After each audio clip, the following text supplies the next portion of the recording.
Magsasagawa ng panibagong peace talks ang Ukraine at Russia sa Istanbul, Turkey ngayong Miyerkules, July 23. Ito ay ayon kay Ukrainian President Volodymyr Zelensky. Layunin ng pagpupulong na pag-usapan ang palitan ng mga bihag at muling subukan ang negosasyon para sa tigil putukan. Ito na ang ikatlong round ng peace talks sa Turkey matapos mabigo ang mga naunang pagpupulong noong Mayo at Hunyo. Kasabay nito, patuloy ang opensiba ng Russia kung saan isang bata ang nasawi sa Kramatorsk matapos tamaan ng glide bomb.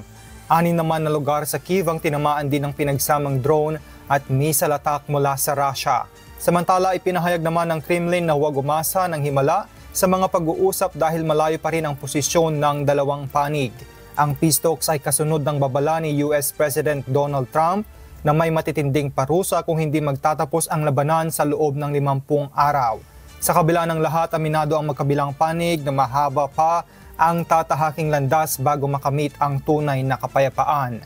James Hilario, pumahataw sa Balita Ngayon.